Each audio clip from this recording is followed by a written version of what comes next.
orando pela sua vida para que Deus o use conforme a sua bondade. Amém? Vamos orar. Deus, a quem conduzimos as nossas vidas, apresenta o teu servo, Senhor, como teu instrumento. Usa conforme o teu bem-querer, Senhor. Assim como o baterista, Senhor, ao tomar as baquetas, usando, sai um som suave e agradável. Que o Senhor o use conforme a tua bondade. E assim, Senhor, abre as janelas dos céus. Abre, Senhor, todo o nosso entendimento. E que o teu Espírito faça fluir conforme o teu querer. Em nome de Jesus. Glória a Deus. Glória a Deus. Daqui tá bom, em termos do som tá bom. Eu saúdo a todos os amados irmãos com a paz do Senhor. Amém. E essa amada tribuna também com a paz do Senhor. Amém. Quero agradecer a Deus por essa riquíssima oportunidade a qual Ele me dá de estar aqui na casa dEle, primeiramente para adorá-lo, para agradecer por tudo que Ele tem feito por nós, para prestar-lhe culto. Isso é o mais importante que nós viemos fazer aqui nesta noite. E rever essa igreja tão amada, a qual por 2 anos estivemos aqui com vocês, glorificando e exaltando o nome do Senhor. Quero agradecer pela vida do pastor, nosso pastor Wellington Ramos, sua digníssima esposa, João Aécio, sua família, nosso querido Edson, sua família e todo o corpo de obreiro desta igreja. Quero agradecer pela vida dos pioneiros dessa igreja, a qual esteve comigo aqui, me ajudando a fazer a obra do Senhor, e estou tendo o prazer de rever o rosto de vocês. Quero nesse momento convidar a igreja para nós lermos a palavra de Deus, que se encontra no livro de Apocalipse, capítulo de número 11. Apocalipse,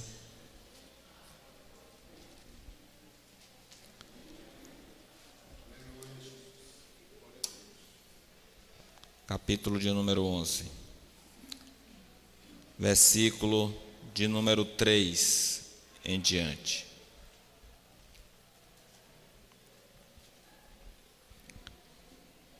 Eu vou falando, vocês vão repetindo comigo essa palavra.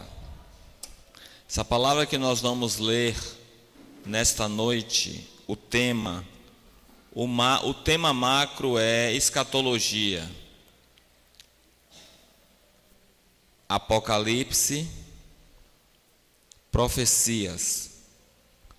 O título é As Duas Testemunhas. Eu vou falando, vocês vão repetindo. E darei poder às minhas 2 testemunhas, e profetizarão por 1260 dias,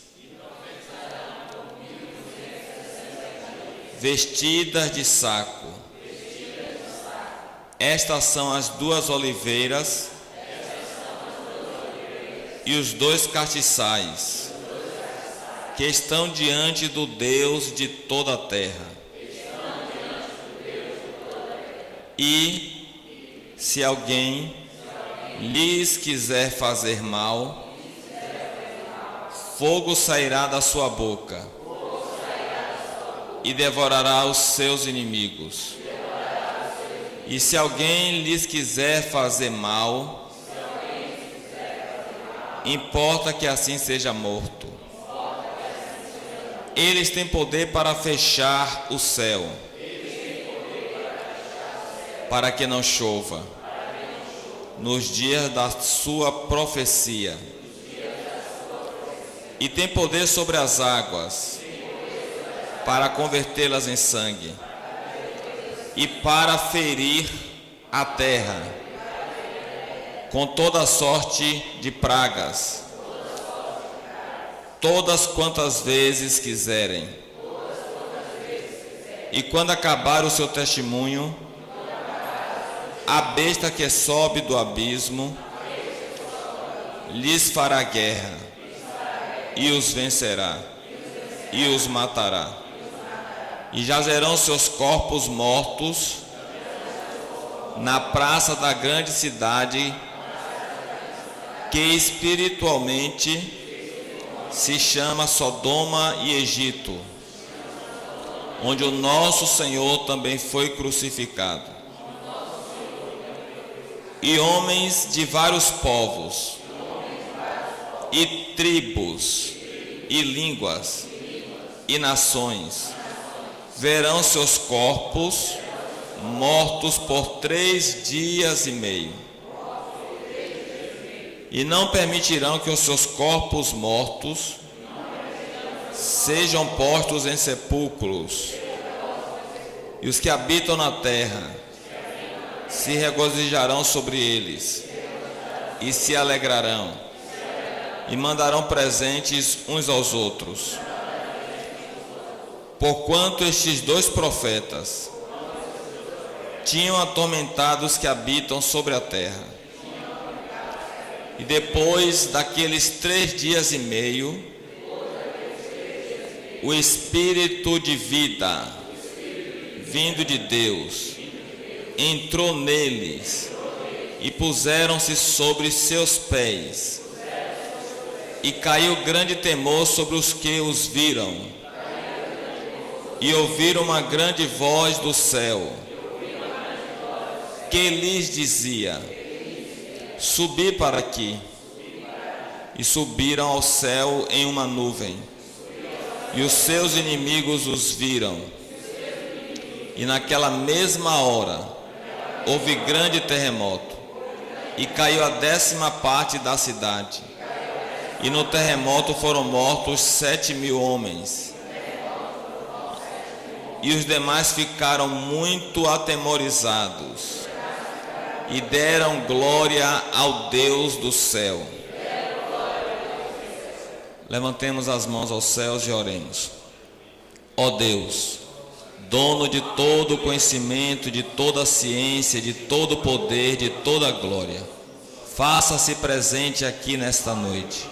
Ilumine o nosso entendimento, para que possamos compreender a Tua palavra e entender qual é o Teu propósito e a Tua vontade aqui nesta noite.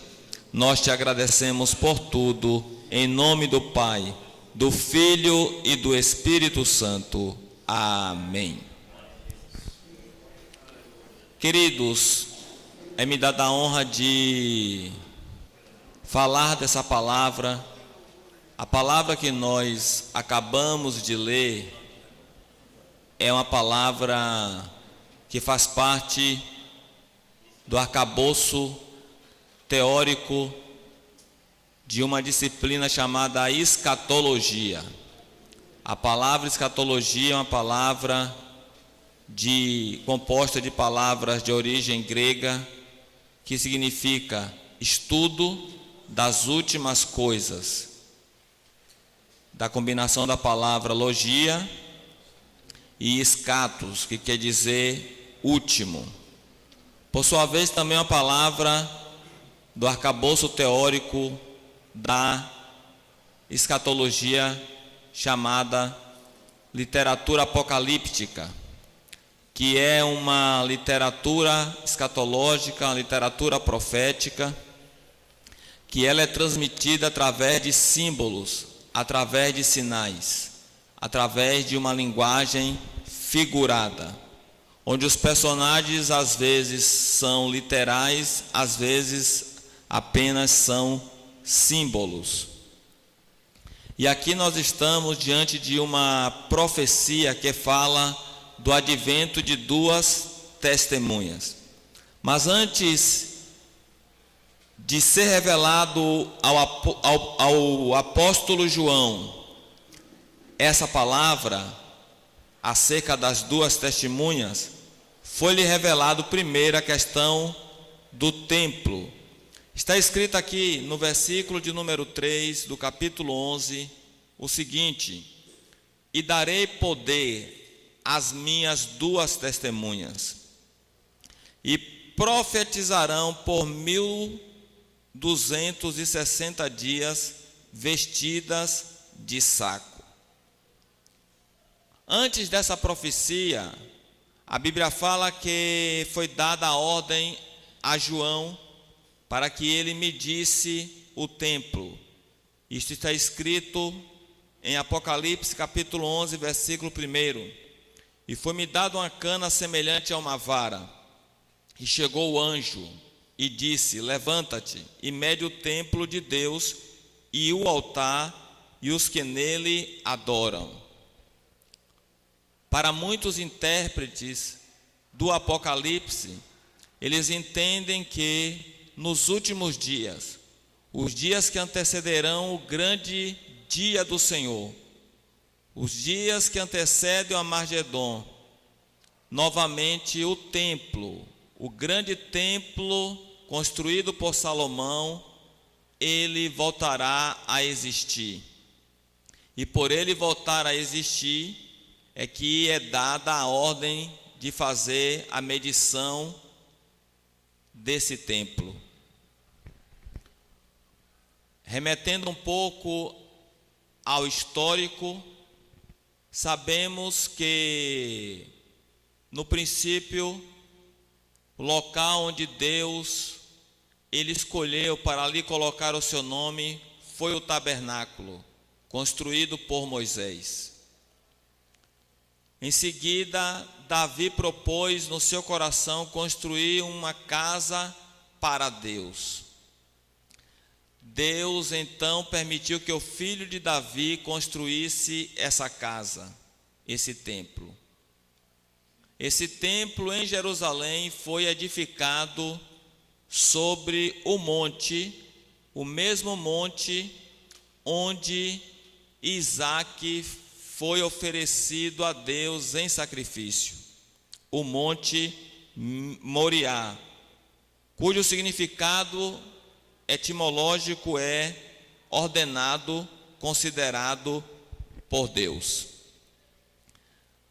Em um determinado momento, Davi, ele comprou a eira de Araúna, o Jebuseu, para a construção do templo do Senhor por seu filho, segundo promessa de Deus.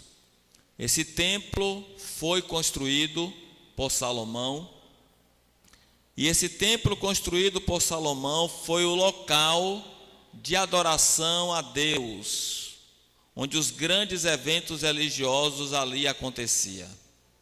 Mas houve a invasão babilônica por Nabucodonosor, rei dos caldeus, e esse templo foi destruído. Depois, por decreto do rei Ciro, houve o regresso dos judeus para a terra prometida, para Jerusalém, e lá, sob o comando de Zorobabel e Josué, eles então reconstruíram o templo, no tempo dos profetas Ageu e Zacarias, de onde vem aquela famosa profecia que ecoa em nossos cultos, em que Deus prometeu que a glória da segunda casa seria maior do que o da primeira. Como qualquer construção que sofre o desgaste pelo tempo, esse templo reconstruído nos dias de Zorobabel, nos dias do sumo sacerdote Josué, ele precisou ser reformado, e isso aconteceu nos dias do rei Herodes. E nesse templo, no átrio desse templo, foi palco de muitos sermões do nosso Senhor e Salvador Jesus Cristo. Mas no ano 70 depois de Cristo, esse templo foi destruído. Os judeus foram dispersos pelo mundo e toda aquela região passou ao domínio dos árabes. dos descendentes de Ismael. E com a ascensão da religião islâmica, Jerusalém se tornou uma das três cidades sagradas do islamismo, do Islã. E com isso, nesse mesmo lugar onde no passado existiu o templo de Salomão, hoje se encontra uma mesquita muçulmana, uma mesquita islâmica, chamada a Mesquita de Omar, ou Domo da Rocha. E aí fica a pergunta: como será reconstruído esse templo da religião judaica, se nesse mesmo lugar onde outrora existiu esse templo, hoje está uma mesquita? Nós não sabemos, irmãos, como isso acontecerá. Só que nós sabemos que o nosso Deus, Ele vela pela sua palavra para cumprir. Se haverá a restauração, a reconstrução desse templo, ninguém pode impedir o trabalhar de Deus.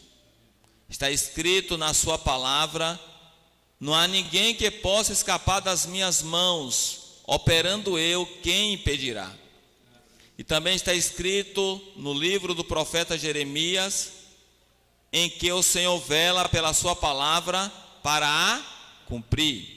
Está escrito também no livro do profeta Isaías, que a palavra de Deus é como a chuva que desce e rega toda a terra.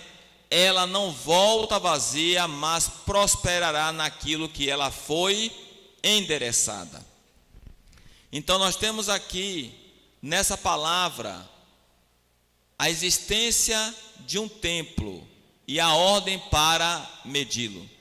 É muito interessante que esse templo, mencionado nessa palavra profética, antecede o ministério das duas testemunhas.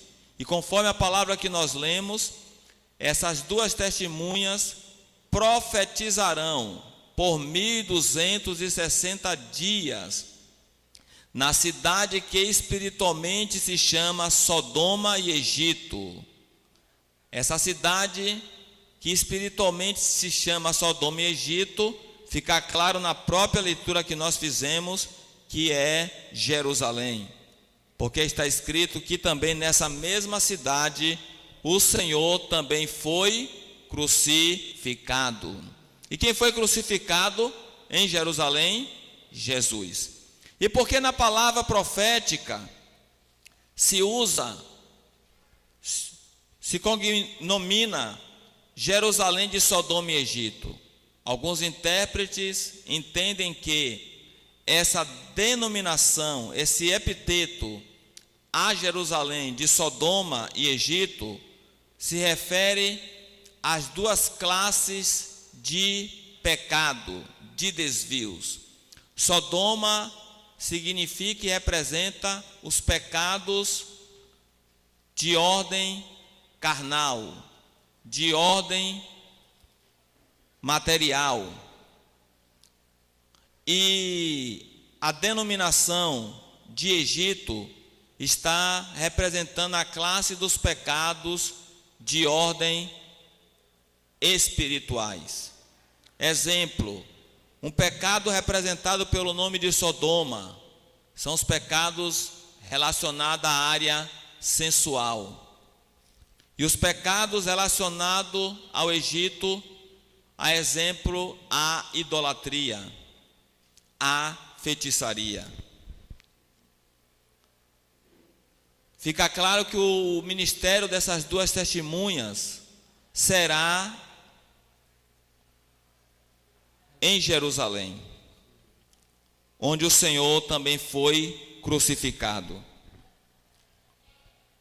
Uma coisa é certa: esse templo, nós acreditamos que ele ressurgirá. Só que nós não podemos colocar conveniências à palavra de Deus, porque Deus não precisa da minha ajuda e nem da tua ajuda para que a palavra dele se cumpra. Esse templo realmente se reerguerá. nós estamos acreditando que será no mesmo lugar que foi reedificado nos dias de Josué e Zorobabel, que é no mesmo lugar onde está essa mesquita. Mas para que esse templo seja reedificado nesse mesmo local, é lógico que essa mesquita terá que ser derribada. Mas a palavra de Deus, ela não diz de modo explícito que será nesse mesmo lugar. Acredito que, embora nós esperemos e confiemos que esse templo será erguido nesse mesmo local, todavia poderá ser erguido em um outro local, até porque a palavra profética não garante que o ressurgimento do templo será justamente nesse mesmo lugar. Hoje aqui no Brasil, uma denominação cristã edificou um templo e denominou esse templo da mesma forma que foi denominado o templo nos dias de Salomão, o templo nos dias de Josué e Zorobabel e o templo nos dias de Herodes. Alguém pode dizer, jamais esse templo é o templo que alude a essa profecia. Nós não temos esta inteira certeza. Repetindo e voltando a meditar, a palavra de Deus irá se cumprir. Esse templo ressurgirá. Não sabemos o momento exato, não sabemos o local exato. Confiamos que será antes da grande tribulação e de que será no mesmo local onde foi construído o primeiro templo. Mas não podemos dar essa inteira certeza.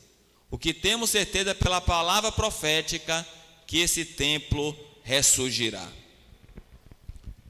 Voltando agora para a questão das duas testemunhas. Há duas coisas que ao longo dos séculos têm intrigado os estudiosos da palavra de Deus. Quem serão essas duas testemunhas? Sabemos que essas duas testemunhas terão o seu ministério predominantemente em Jerusalém. Sabemos que o ministério deles durará 1260 dias. É importante darmos uma pausa para entendermos esses 1260 dias. A Bíblia fala que foi revelado ao profeta Daniel que sobre o povo de Israel estava determinada 70 semanas. Essas 70 semanas representam 70 período de 7 anos, que dá 490 anos. Pela interpretação da palavra de Deus, dessas 70 semanas, 69 semanas já se cumpriram, faltando apenas uma última semana.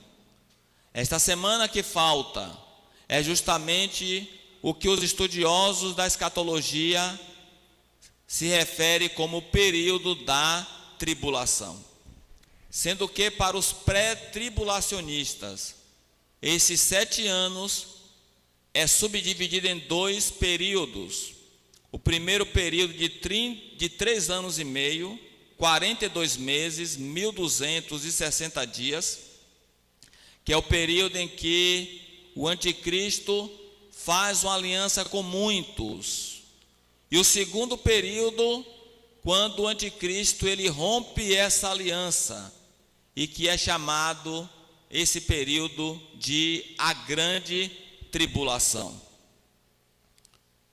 Existe 2 linhas de pensamento quanto ao ministério dessas duas testemunhas. Alguns estudiosos interpretam que quando no Apocalipse se refere a 1260 dias, está se falando dos 3 primeiros anos e meio, ou a metade da última semana profética de Daniel. Pois sabemos que o período da tribulação será de 7 anos. Todavia, o período da grande tribulação será metade desses 7 anos, que serão 42 meses. Então tem uma linha de interpretação que diz o seguinte: quando no livro do Apocalipse você ler 42 meses, 3 anos e meio, está se referindo aos eventos que ocorrerão no período chamado a Grande Tribulação. E quando você lê a menção da ordem em tempo de 1260 dias, está se referindo ao primeiro período de 3 anos e meio, a primeira metade dos 7 anos, que se refere e é chamado teologicamente do período da tribulação. No primeiro período há uma aliança mundial, há um acordo mundial. No segundo período é quebrado esse acordo mundial. E o ministério das 2 testemunhas, por essa linha de interpretação, vai acontecer nos 3 primeiros anos e meio, antes do início da grande tribulação. Pela palavra que nós lemos, o ministério dessas 2 testemunhas será um ministério de êxito. Eu gostaria que vocês acompanhassem comigo o êxito do ministério dessas 2 testemunhas.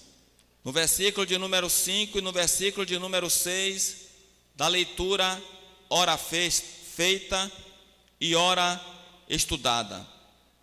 Está escrito assim: e se alguém lhes quiser fazer mal, fogo sairá da sua boca e devorará os seus inimigos. E se alguém lhes quiser fazer mal, importa que assim seja morto. O versículo 6, continuação do ministério das 2 testemunhas, fala: estes têm poder para fechar o céu, para que não chova nos dias da sua profecia, e tem poder sobre as águas para convertê-las em sangue, e para ferir a terra com toda sorte de pragas, todas quantas vezes quiserem. Então é um ministério de pleno êxito no objetivo que ele foi proposto. Ninguém poderá resistir a essas 2 testemunhas no período do seu ministério, que será de 1260 dias. Por essas 2 palavras que lemos, quem tentar alguma coisa contra elas não terão sucesso, não serão bem-sucedidas. Elas, nesses 1260 dias, elas serão invencíveis, elas serão imbatíveis. Mas completados 1260 dias do seu ministério, aí vai se cumprir o versículo de número 7. Leiam comigo: e quando acabarem o seu testemunho, a besta que sobe do abismo lhes fará guerra e os vencerá. Observe que, da mesma forma que durante os 1260 dias, diga comigo, 1260 dias, as 2 testemunhas serão imbatíveis. Quando terminar os 1260 dias, que se refere à metade da última semana profética, das 70 semanas reveladas a Daniel, então a besta que sobe do abismo, que por interpretação oriunda do próprio livro do Apocalipse, se refere ao anticristo. O anticristo as vencerá. As duas testemunhas serão vencidas quando se findar os 1260 dias. E o anticristo e os seus aliados tentarão fazer com que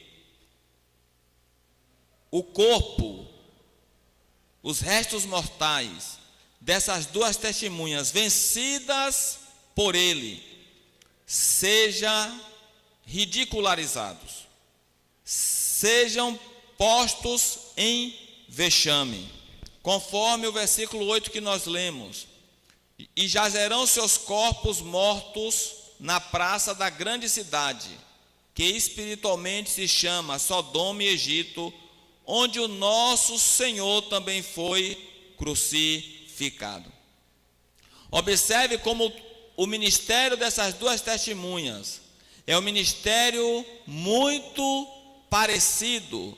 Em alguns aspectos, essas duas testemunhas conseguem se identificar com o seu Senhor Jesus, porque Jesus foi morto em Jerusalém. Essas duas testemunhas também serão mortas na cidade que espiritualmente se chama Sodoma e Egito. Quando Jesus morreu, seus adversários se alegraram com a sua morte. E nessa palavra que nós estamos estudando, também a morte das duas testemunhas alegrarão a muitos. E o anticristo fará questão de fazer com que os seus restos mortais, a princípio, não sejam sepultados. E vem uma coisa muito interessante, irmãos, nessa profecia. No versículo de número 9: e homens, preste bem atenção a essa profecia, e homens de vários povos, e tribos, e línguas, e nações, verão seus corpos mortos por 3 dias e meio, e não permitirão que os seus corpos mortos sejam postos em sepulcro. Continuando no versículo de número 10: e os que habitam na terra se regozijarão sobre eles, e se alegrarão, e mandarão presentes uns aos outros, porquanto esses 2 profetas tinham atormentado os que habitam sobre a terra. É necessário que vocês foquem a vossa atenção nesses 2 versículos, que existe algo muito interessante nessa palavra profética. Pergunto aos ouvintes: quantos dias os corpos dessas 2 testemunhas ficarão expostas na cidade que espiritualmente se chama Sodoma e Egito? Repita de novo. 3 dias e meio. Trazendo para os dias de João, que recebera essas revelações, quais eram os meios de transporte mais rápidos que tinha naquela época?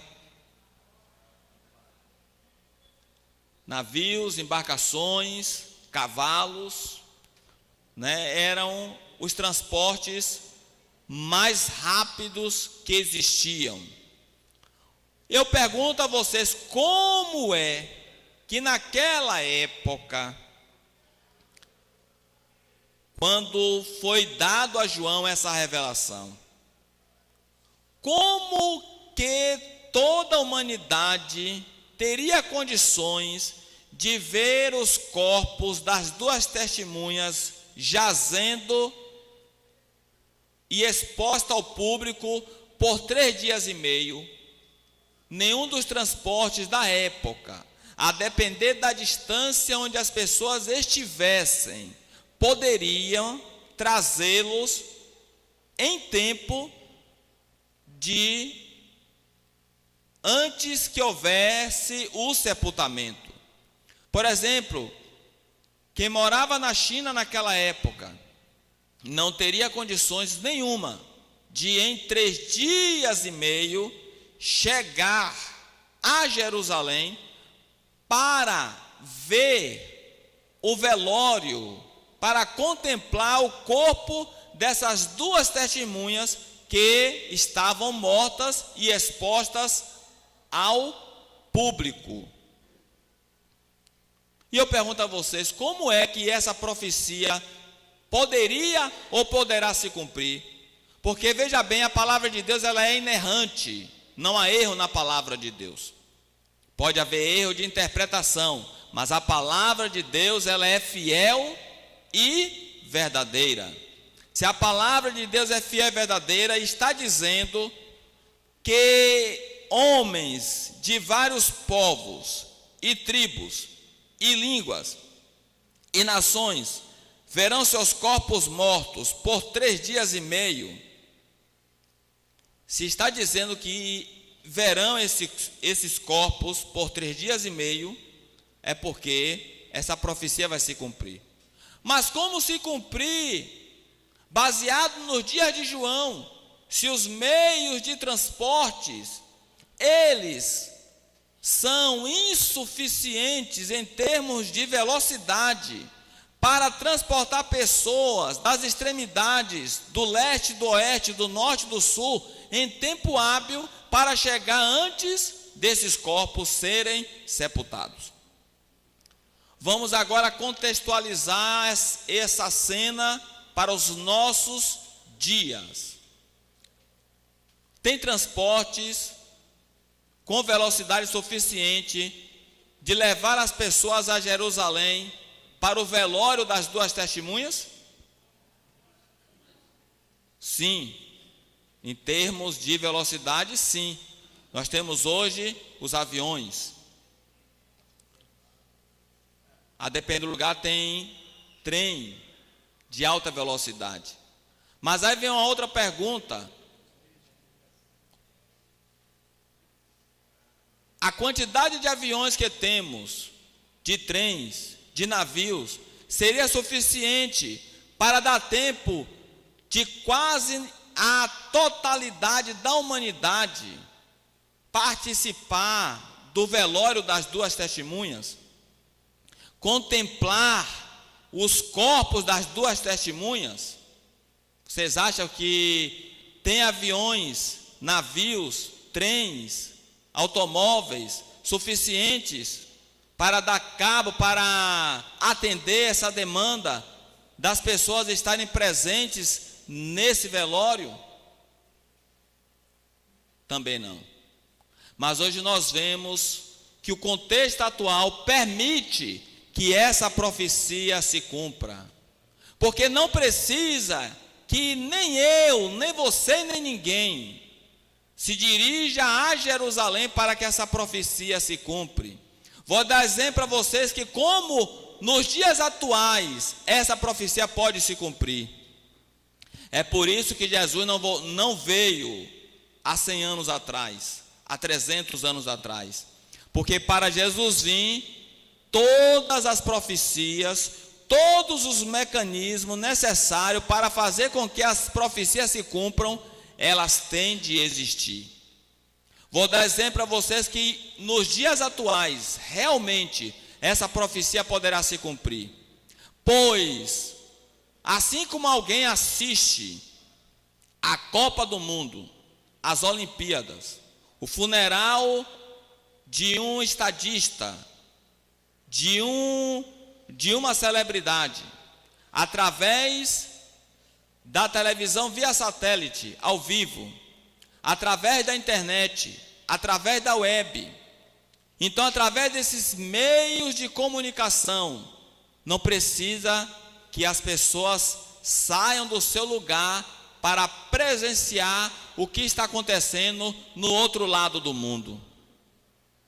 Não tinha televisão naquela época, não tinha smartphone naquela época, não tinha Zap, não tinha sistemas operacionais naquela época, mas hoje tem. Então hoje essa profecia, ela está em total condições de se cumprir. Porque se essas duas testemunhas começarem o seu ministério hoje, contando de hoje 1260 dias, porque a palavra de Deus é fiel e verdadeira. Quando se completar os 1260 dias, essas duas testemunhas serão mortas. E seus corpos estarão em exposição pública. E através desses meios que eu já citei, poderá povos de todas as línguas, de todas as nações, em todas as partes do mundo, contemplar esse episódio. É por isso, irmãos, que essa palavra é fiel. É por isso, irmãos, que essa palavra é verdadeira. Até quem estava recebendo a profecia possivelmente não compreenderia como é que essa profecia vai se cumprir. O que eu quero dizer a você nesta noite: se Deus lhe prometeu uma coisa, por mais difícil que seja dela se cumprir, tenha certeza de uma coisa: você tem um Deus que quando Ele promete, Ele cumpre. Você tem um Deus que, se Ele garantir que vai te dar vitória, Ele vai te dar vitória, Ele vai me dar vitória, porque Ele é fiel e Ele é poderoso. E uma coisa muito interessante, queridos: em vez da humanidade estar triste com a morte das duas testemunhas, em vez da humanidade ficar triste e lamentar por dois homens de Deus terem sido mortos, aqui está falando que muitos se alegrarão, e a alegria vai ser tanta que até presentes mandarão uns aos outros. E por que essa alegria? Por essas duas testemunhas terem padecido, porque elas conseguiram se livrar dessas duas testemunhas. Conforme a palavra que nós estamos lendo: porquanto estes dois profetas tinham atormentado os que habitam sobre a terra. Até nisso, essas duas testemunhas se identificaram com o Senhor e Salvador Jesus Cristo. Porque o que levou Jesus a ser morto? Porque Jesus, Ele condenou as más práticas, Ele condenou as más ações, Ele condenou a corrupção, e isso incomodou as lideranças da época, e o resultado foi o nosso Senhor ter sido crucificado. E com as duas testemunhas não foi diferente. Mas como a vitória final, queridos, sempre é de Deus, o versículo de número 11, leia comigo: e depois daqueles 3 dias e meio, o Espírito de vida, vindo de Deus, entrou neles, e puseram-se sobre seus pés, e caiu grande temor sobre os que os viram. Essas duas testemunhas agradaram tanto a Deus, cumpriram o seu ministério, foram vituperados, sofreram, padeceram, foram mortos, mas depois que completou os 3 dias e meio do seu velório, Deus não permitiu que eles fossem sepultados. Eles ressuscitaram, ficaram sobre os seus pés, e ainda o mais importante, veio uma ordem do céu, uma grande voz que dizia: subi aqui, venha para aqui. E a Bíblia fala que eles subiram, e os seus inimigos os viram. Quando nós cumprimos o nosso ministério, por mais difícil que ele seja, tenha certeza de uma coisa: até uma derrota que venha sobre nós é uma derrota temporária, é uma derrota passageira, porque nós não viemos a esse mundo, não nascemos para sermos derrotados, nós nascemos para sermos triunfantes, porque assim como Jesus morreu, ressuscitou e está à destra da majestade suprema, nós também vamos vencer e sermos constituídos reis e sacerdotes para o nosso Deus, de agora e eternamente. Amém. Agora, queridos, o que mais tem intrigado as pessoas que estudam a palavra de Deus é a pergunta: quem serão essas duas testemunhas? Muitas pessoas vêm estudando, querendo saber quem são essas duas testemunhas, quem serão essas duas testemunhas. A palavra de Deus que nós lemos, ela dá algumas pistas de candidatos a serem uma dessas duas testemunhas. Vamos ver então um pouco desses candidatos. Um dos candidatos a ser uma dessas duas testemunhas, só trazendo a lembrança novamente, essas duas testemunhas são chamadas por Deus, terão um ministério de 1260 dias. Durante o seu ministério serão imbatíveis, invencíveis, darão grande testemunho, farão grandes milagres. Findando os 1260 dias, o anticristo as vencerá, não permitirá que eles sejam sepultados, colocarão os seus corpos em exposição durante 3 dias e meio. Muitas pessoas se alegrarão, de todas as partes do mundo as pessoas verão os corpos deles expostos, mas depois de 3 dias e meio, Deus assim os ressuscitarão, eles reviverão e subirão para onde Deus está. Uma dessas pessoas candidatas a ser uma das duas testemunhas chama-se Moisés. Moisés é uma dessas duas testemunhas, é um desses dois candidatos a ser uma dessas testemunhas. O versículo que deixa esse entendimento para nós é o versículo de número 5 e o versículo de número 6. No versículo de número 6 diz assim: ele tem poder sobre as águas para convertê-las em sangue.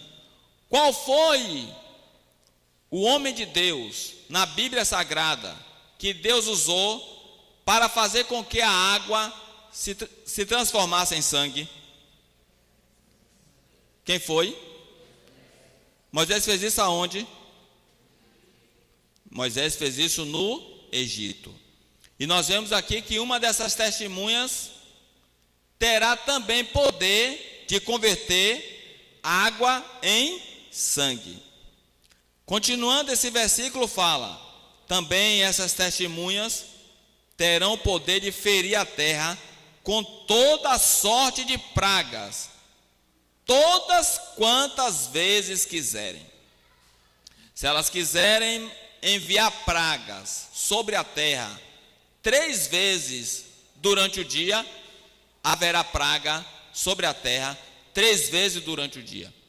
Se quiser que haja praga sobre a terra o mês todo, haverá praga sobre a terra o mês todo. Quem foi o homem de Deus na Bíblia Sagrada que Deus usou com muitas sortes de praga para convencer um líder a libertar o povo do Egito e permitir que eles voltassem à terra prometida aos seus pais? Quem foi esse homem? Moisés. Então, por isso Moisés tem sido considerado um dos candidatos a ser uma dessas duas testemunhas que terão esse ministério que antecede a grande tribulação. O segundo candidato a ser uma das duas testemunhas chama-se Elias. Por que Elias? Vamos meditar no versículo de número 5. Repita comigo. E se alguém lhe quiser fazer mal, fogo sairá da sua boca e devorará os seus inimigos. E se alguém lhes quiser fazer mal, importa que assim seja morto. Quem foi o homem de Deus que, quando alguém tentou fazer mal a ele pediu a Deus que mandasse fogo do céu, e o fogo desceu e consumiu os seus inimigos? Quem foi? Um certo capitão, amando do rei Acasias, chegou no pé do monte Carmelo, olhou para Elias e disse: homem de Deus. O rei diz: desce. E Elias disse: se eu sou homem de Deus, desça fogo dos céus e consuma a ti e os teus 50. Quando Elias terminou de falar, fogo desceu, consumiu o capitão e os seus 50. Mas o rei não se intimidou por isso, mandou mais um capitão com mais 50. E aconteceu mesmo. Se eu sou homem de Deus, desça fogo do céu e consuma a ti e os teus 50. Mas o rei, na sua arrogância, na sua prepotência, mandou mais outro capitão com mais 50.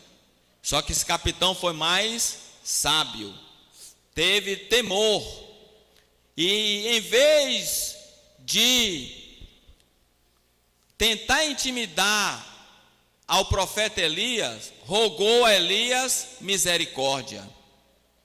E Deus usou de misericórdia com aquele capitão e seus 50, e eles não foram consumidos pelo fogo que havia consumido os outros capitães com os seus 50 soldados. Então, Elias é considerado um dos candidatos a ser uma das duas testemunhas, por causa dessa promessa de Apocalipse, capítulo 11, versículo 5. Se alguém lhe quiser fazer mal, fogo sairá da sua boca e devorará os seus inimigos. E se alguém lhe quiser fazer mal, importa que assim seja morto.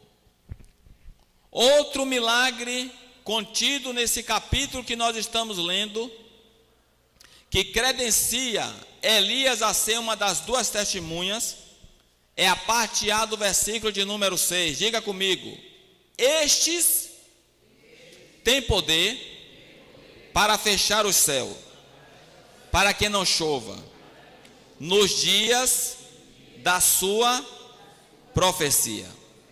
Quem foi na Bíblia Sagrada o homem de Deus que orou e disse: vive o Senhor, em cuja presença eu estou, que não cairá nem chuva nem orvalho, senão segundo a minha palavra. E assim aconteceu. Quem foi esse homem? Quem foi esse homem? Elias, com a autoridade de Deus, chegou para Israel e disse: vive o Senhor, em cuja presença eu estou. Vire para teu irmão, pergunte a ele: você está na presença de Deus? Por Elias estar na presença de Deus, ele disse que não cairá nem chuva, nem orvalho, senão segundo a minha palavra. Queridos, isso é muita autoridade de Deus na vida de um homem. Porque veja bem, irmão, Deus, quando ele faz um milagre, ele faz sem deixar pairar nenhuma dúvida. Porque veja bem, se Elias dissesse assim: vive o Senhor, em cuja presença eu estou, que não cairá chuva. Não cair chuva é fácil. Quem mora em lugares secos, ou já morou em lugares secos e semiáridos, tem vários lugares que quase não vê a chuva. O lugar que menos chove na terra é o deserto de Atacama, ali no Chile. Então, quem conhece lugares semiáridos, lugares secos, sabe que não cai chuva até que é fácil.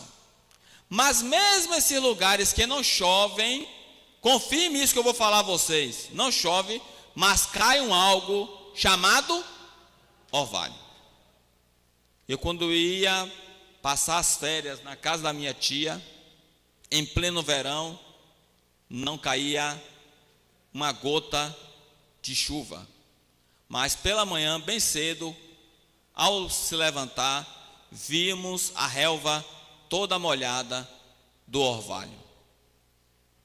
Então, dizer em nome de Deus que não vai chover, alguém poderia até dizer, isso aí é fácil.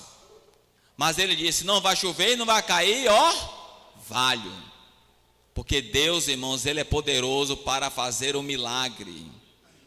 Ele pode usar as forças naturais, mas também Ele pode comandar as forças naturais.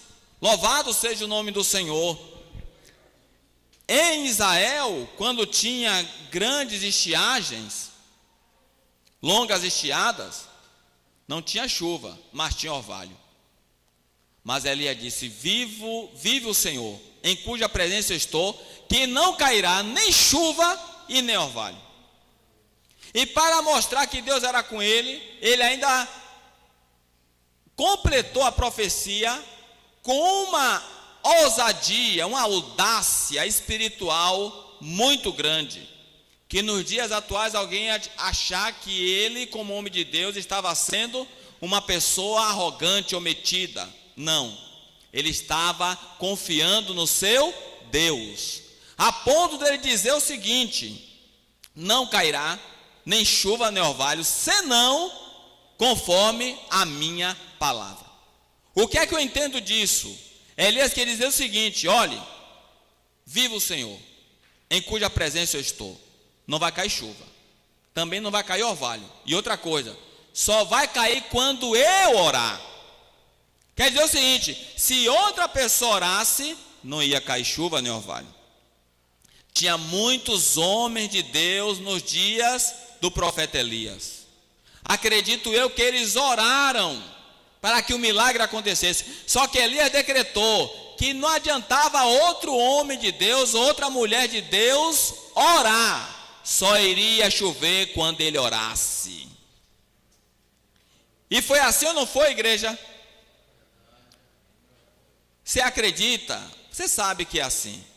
Quando está se passando uma crise em um país, o que é que a igreja faz? A igreja ora. Todas as pessoas oram.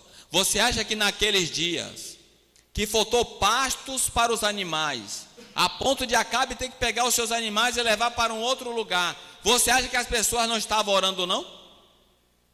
Muita gente, acredito eu, que orou, que clamou, mas Elias havia decretado que a oração que Deus iria ouvir para mudar aquele quadro seria unicamente a sua oração.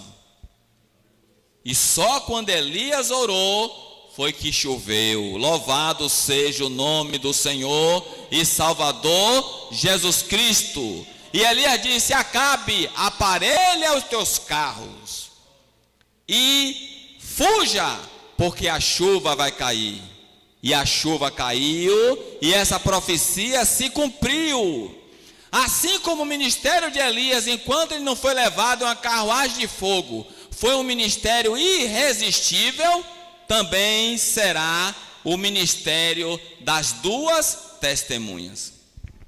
Porque a palavra que nós lemos fala que durante esses 1260 dias, não tentem fazer mal às duas testemunhas, porque se tentarem, fogo sairá da boca deles.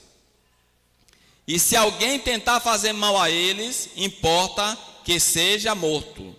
E que elas têm poder para fechar o céu, para que não chova, e também poder para converter a água em sangue, e ferir a terra com toda sorte de praga, tantas vezes assim quiserem. Então esses dois são considerados os dois candidatos mais propensos a serem uma dessas duas testemunhas. Tem uma outra palavra de Deus que reforça ainda mais esses dois homens como fortes candidatos a serem as duas testemunhas do Apocalipse. Essa palavra se encontra no livro de Malaquias. Malaquias dá-nos uma pista de que Moisés e Elias são fortes candidatos a serem uma dessas duas testemunhas do Apocalipse. Em Malaquias capítulo 4, versículo de número 4, leia comigo: lembrai-vos da lei de Moisés, servo meu, que lhe mandei em Horebe, para todo Israel, a saber, estatutos e juízos. O versículo 5: eis que eu vos enviarei o profeta Elias, antes que venha o grande e terrível dia do Senhor. Olhe, veja bem, o que é que a Bíblia está falando aqui? Que Deus vai enviar quem de novo? Quando essa profecia, escrita por Malaquias, quando Malaquias escreveu esse livro profético, Elias já não estava no meio do povo de Israel. Elias já tinha sido arrebatado em uma carruagem de fogo. Mas aqui nessa profecia está tendo uma promessa. Qual é a promessa que tem aqui? Qual é a promessa que tem? O reenvio do profeta Elias. Deus está prometendo nessa profecia que vai reenviar. Eu vou repetir para vocês entenderem. Quando Malaquias escreveu essa profecia, Elias já tinha terminado o seu ministério e já tinha sido levado em uma carruagem de fogo. Mas essa palavra está garantindo que Elias será reenviado. Elias será reenviado. E o mais interessante, quando é que Elias será reenviado? Na palavra que nós lemos, quando é que ele será reenviado? Antes que venha o grande e terrível dia do Senhor. E que dia é esse grande e terrível? Esse dia grande e terrível, anunciado repetidamente pelos santos profetas do Antigo Testamento, é o dia chamado dia do Armagedon. E que dia é esse? É o dia depois que se finda a grande tribulação. Quando se finda os 3 anos e meio do reinado do anticristo. Então essa palavra está garantindo que Elias será reenviado antes do grande e terrível dia do Senhor. Voltando para a leitura que nós fizemos, nós estamos estudando Apocalipse capítulo 11. Os eventos de Apocalipse capítulo 11 acontecem antes do evento de Apocalipse capítulo 19. E quais são os eventos de Apocalipse capítulo 19? É os eventos do grande e terrível dia do Senhor. Assim como o capítulo 11 de Apocalipse antecede o capítulo 19 de Apocalipse, assim também o ministério das duas testemunhas antecederão a descida do Senhor Jesus com poder e grande glória. Então também isso coaduna, isso confirma as palavras do profeta Malaquias, quando ele fala que Deus vai reenviar o profeta Elias, quando? Antes do grande e terrível dia do Senhor. Vocês concordam que Elias é um forte candidato a ser uma das duas testemunhas? Pela combinação das palavras que nós acabamos de falar? Então esses são os dois candidatos mais fortes a serem uma das duas testemunhas. E outra coisa muito interessante nessa palavra que nós acabamos de meditar. Essa palavra que nós lemos sobre Moisés, sobre Elias, se encontra em Malaquias capítulo 4. Malaquias capítulo 4, para quem não sabe, é o último capítulo do Antigo Testamento. Quando termina de falar de Moisés, termina de falar de Elias, o livro de Malaquias se finda, e depois do livro de Malaquias vem que livro? Mateus. Se inicia o Novo Testamento. Então, queridos, isso também é uma coincidência, que para Deus não há coincidência. Para Deus tudo é feito conforme o seu plano e a sua vontade.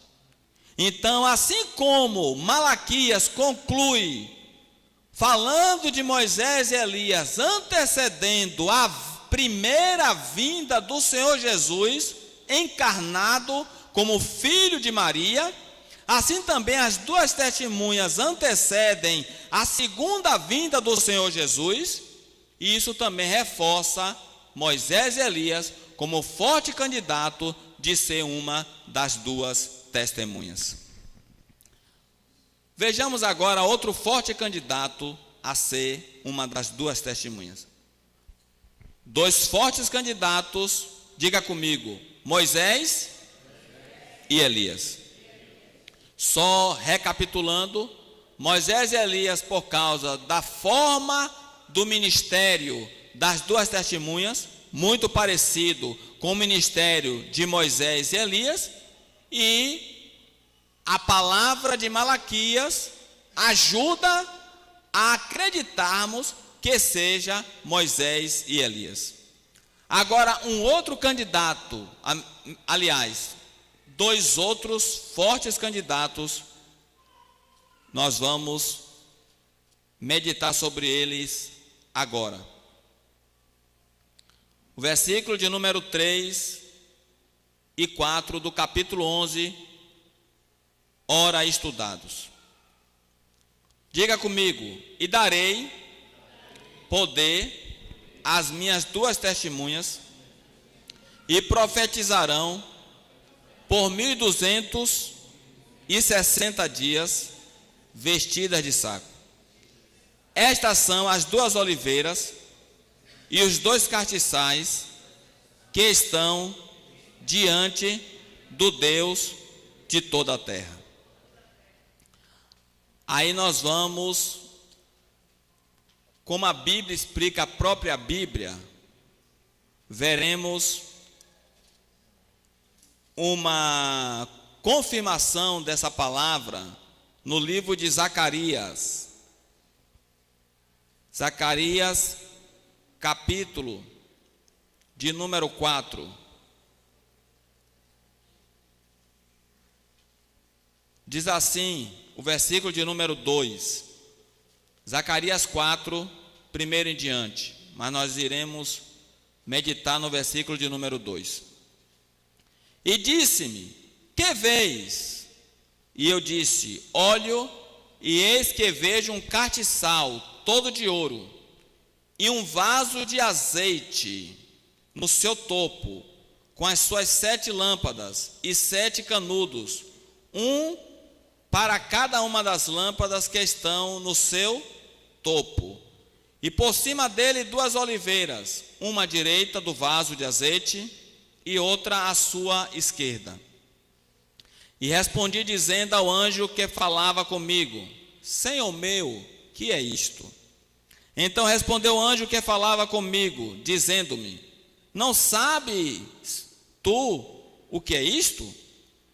E eu disse: não, Senhor meu. E respondeu-me, dizendo: esta é a palavra do Senhor a Zorobabel, dizendo: não por força, nem por violência, mas pelo meu espírito, diz o Senhor dos exércitos. Aí vem o versículo de número 11. Respondi mais, dizendo-lhe: que são as duas oliveiras, à direita e à esquerda do castiçal?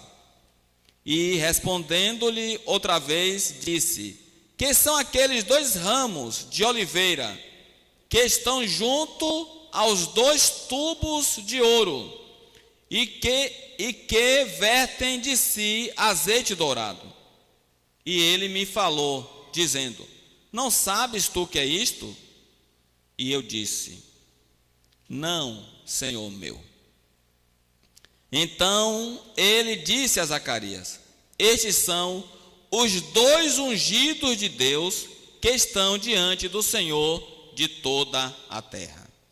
Observe, irmãos, a confirmação dessa palavra com que nós lemos. Quando o Senhor Jesus revela para João essas duas testemunhas, ele diz que essas duas testemunhas são duas oliveiras e dois castiçais que estão diante do Deus de toda a terra.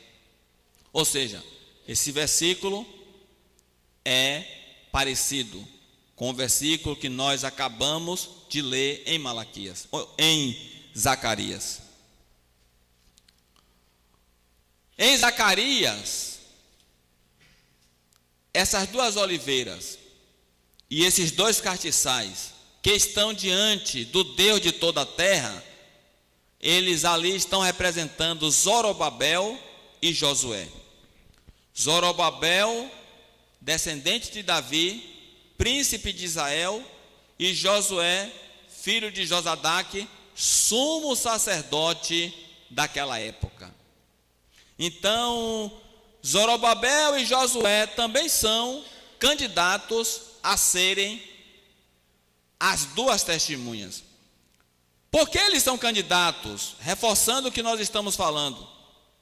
Porque o próprio Jesus, que estava revelando as duas testemunhas a João, diz assim: estes, ou seja, está dizendo, as duas testemunhas são as duas oliveiras, os dois castiçais que estão diante do Deus de toda a terra. Por isso, esses dois também são candidatos a serem uma das duas testemunhas. Então já temos 4 candidatos.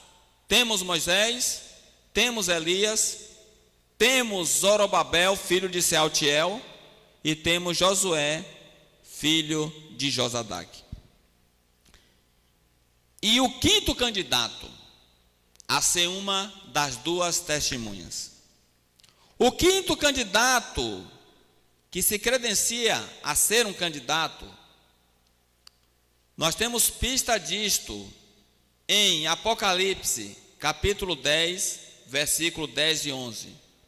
Apocalipse 10 antecede Apocalipse 11, que é o capítulo que nós estamos estudando acerca das duas testemunhas. Leia comigo. E tomei o livrinho da mão do anjo e comi, e na minha boca era doce como mel, e havendo comido, o meu ventre ficou amargo. E ele disse-me: importa que profetizes outra vez a muitos povos e nações e línguas e reis. Pergunta aos ouvintes: a quem está se referindo essa profecia? Elias? Quem? Jeremias? Não. Quem? Não. Não. Quem foi que tomou o livrinho da mão de quem lhe revelava e comeu? João. Essa profecia está se referindo a João, que estava recebendo as revelações do Apocalipse. E veio para ele uma promessa. Qual é a promessa? Que ele novamente profetizaria a muitos povos, nações, línguas e reis. Vocês entenderam? Com isso, ele se torna o 5º candidato a ser uma das 2 testemunhas, porque na vida desse João tem uma promessa. E se tem uma promessa, a promessa se cumpre, porque não é promessa de homem, é promessa de Deus. E as promessas de Deus se cumprem. Essa profecia pode estar se referindo que João iria sair da ilha de Pátimos, iria sair pregando a muitos povos, tribos, línguas e nações. Mas também não pode ser descartado que João pode ser uma dessas 2 testemunhas que vai profetizar a muitos povos, nações, línguas e reis. Porque para ele foi reservada essa promessa. Fechando os candidatos a serem uma das 2 testemunhas, os 5 candidatos que eu passei para vocês são candidatos literais. É Moisés, é Elias, é Zorobabel, é Josué e é João. O 6º candidato pode não ser Moisés, pode não ser Elias, pode não ser Zorobabel, pode não ser Josué e pode não ser João. Pode ser um homem, ou 2 homens, ou 2 mulheres, ou um homem e uma mulher, dos dias que antecedem o arrebatamento da igreja, que tenha um ministério semelhante ao ministério de Moisés e ao ministério de Elias. Ou seja, se o arrebatamento da igreja acontecer por esses dias, Deus levantará 2 homens, ou um homem ou uma mulher, ou 2 mulheres, em que essas pessoas, elas terão ministérios semelhantes a Moisés e a Elias. Quem quiser fazer ele mal, morrerá. Todas as vezes que quiser lançar qualquer tipo de praga sobre a terra, acontecerá. E serão chamadas testemunhas de Deus e que serão imbatíveis durante 1260 dias. Esse então seria o 6º candidato. Homens de Deus, mulheres de Deus, da igreja de Deus, que Deus levantará para serem suas testemunhas em Jerusalém, profetizando por 1260 dias. E o 7º candidato, que é melhor dizendo a 7ª candidata, chama-se a igreja. Se nós interpretarmos essa passagem das 2 testemunhas como uma passagem subjetiva, como uma passagem figurada, se a interpretação correta para essa passagem for figurada, for simbólica, for subjetiva, a candidata mais provável a ser será a própria igreja. Dessa forma, temos que interpretar todas as palavras desse capítulo de modo figurativo. Em vez de interpretar 2 testemunhas como 2 pessoas, você vai interpretar que o número 2 representa a complementaridade, o complemento. Algo que completa outra coisa. Como o marido completa a mulher formando uma só carne. Como o Antigo Testamento complementa o Novo Testamento, formando um único livro chamado a Bíblia.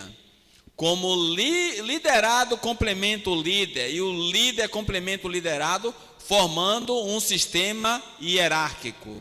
Então, o número 2 é o número do contraste, do complemento, onde uma coisa completa a outra para formar uma unidade.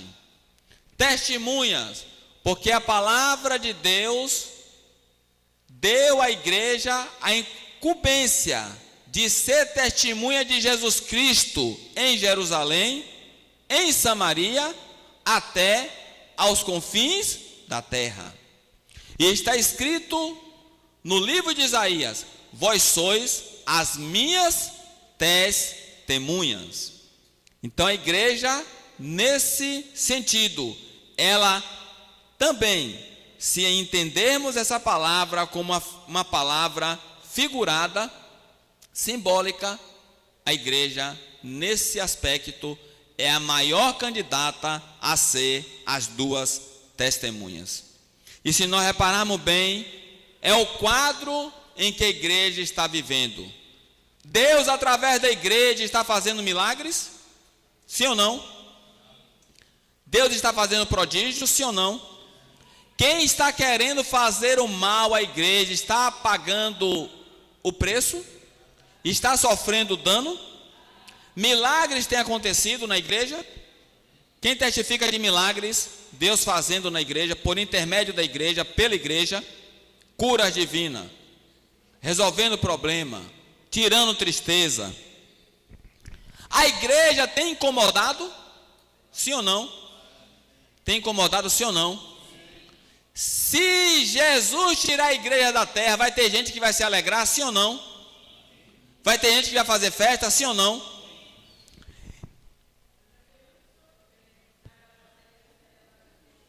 Aí vem uma coisa que, se nós interpretarmos como uma linguagem figurada, a igreja se encaixa perfeitamente nessa profecia.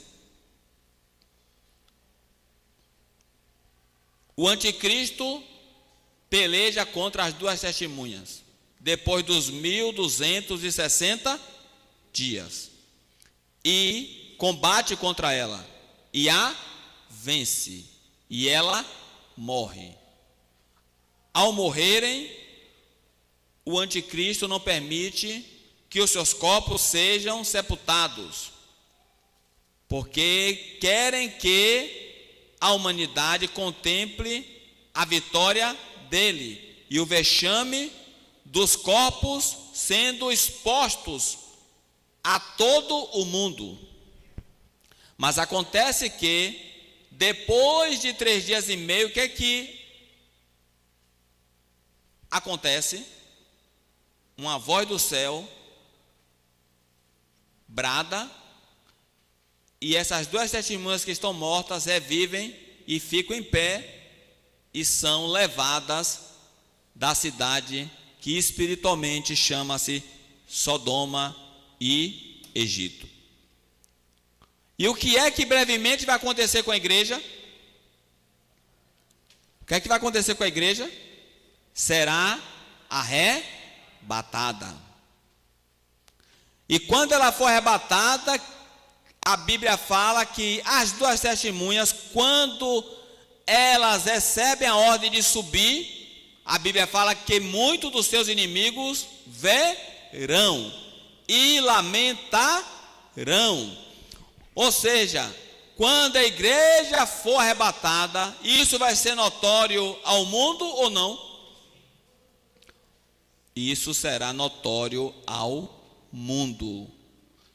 E assim como no arrebatamento das duas testemunhas, muitos ficarão perplexos, atônitos ante a esse grande milagre e darão glória para Deus. Também muitas pessoas, após o desaparecimento da igreja, o arrebatamento da igreja, com certeza darão glória a Deus por esse grande milagre.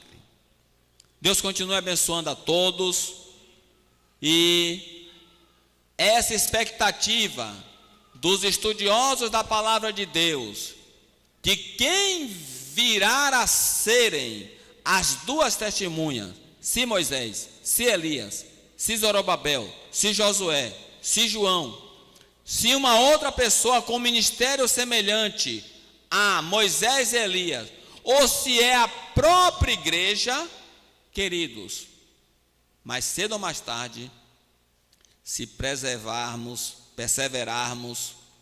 em oração, na presença de Deus, tudo isso nos será revelado, porque Deus é aquele que revela os seus segredos aos seus servos. Deus assim continue abençoando a todos, em nome de Jesus. Glória a Deus. Amém, irmãos? Glória a Deus. Convido aos